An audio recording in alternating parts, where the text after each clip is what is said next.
वही हुआ जिसका डर था। जिस विश्व युद्ध से सब खबरदार करते आए थे वो अब फाइनली शुरू हो चुकी है। आग और बारूद के धुएं ने पूरी दुनिया को अपनी लपेट में ले लिया है। जहां बाकी सारी दुनिया जल रही है वहीं कुछ कंट्रीज इस सारी तबाही से बिल्कुल महफूज हैं।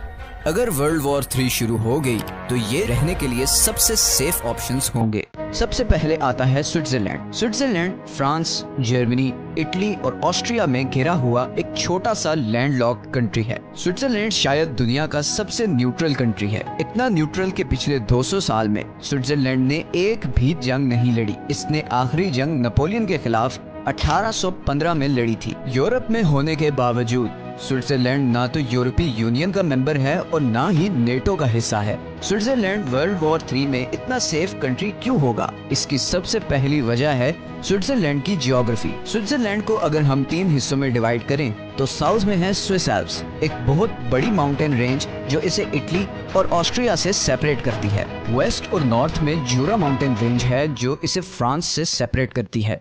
और दरमियान में है स्विस प्लेटो जहां स्विट्जरलैंड की मेजॉरिटी पॉपुलेशन रहती है। और ये एक बहुत जबरदस्त प्लान के जरिए किया गया है जिसका नाम है द नेशनल रीडाउट। इस प्लान के अकॉर्डिंग किसी भी जंग की सूरत में स्विस आर्मी ये सिटीज छोड़कर साउथ में मौजूद अल्पाइन रीजन में चली जाएंगी। इन पहाड़ों पे स्विट्जरलैंड ने 26,000 बंकर्स, एंटी एयरक्राफ्ट गन्स और मशीन गन्स डिप्लॉय की हुई हैं। ये जगह इतनी सिक्योर है कि आसमान से इसको स्पॉट करना बहुत मुश्किल है और जमीन से इसे टारगेट करना तकरीबन नामुमकिन है। इसके अलावा हर रोड, ब्रिज और टनल को ऐसे डिजाइन किया गया है कि किसी भी हमले की सूरत में सिर्फ एक रिमोट कंट्रोल बटन से इन्हें उड़ाया जा सकता है, जिससे किसी भी बाहर की आर्मी के लिए स्विट्जरलैंड में मूव करना इंतहाई मुश्किल हो जाएगा। दूसरी चीज जो स्विट्जरलैंड को इतना सेफ बनाती है वो ये है कि स्विट्जरलैंड दुनिया का वाहिद कंट्री है जिसके पास इतने ज्यादा न्यूक्लियर शेल्टर्स हैं कि वो किसी भी न्यूक्लियर अटैक की सूरत में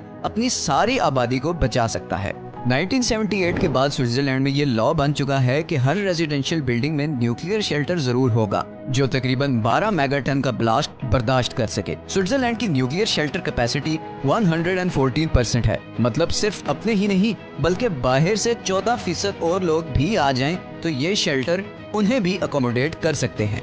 तो हम ये कह सकते हैं कि न्यूक्लियर वॉर भी स्विट्जरलैंड को कॉन्कर नहीं कर सकती। और इसीलिए किसी ने कहा था कि अगर दुनिया में न्यूक्लियर वॉर हुई तो सिर्फ 3 चीजें बचेंगी, कुछ कंट्रीज के प्रेसिडेंट्स, कॉकरोचेस और 86 लाख की स्विस आबादी। अब आखिर में हम उम्मीद तो यही करते हैं कि दुनिया एक बार फिर वर्ल्ड वॉर वाली गलती नहीं दोहराएगी जिसमें करोड़ों लोग जान से हाथ धो बैठे, इकोनॉमीज बर्बाद हो गई और बदले में कुछ हासिल भी नहीं हुआ। लेकिन मौजूदा हालात किसी और तरफ ही इशारा कर रहे हैं और जैसे कि वर्ल्ड वॉर 1 में हुआ था उसको देखते हुए तो यही कहा जा सकता है कि all it takes is 1 bullet to start a world war.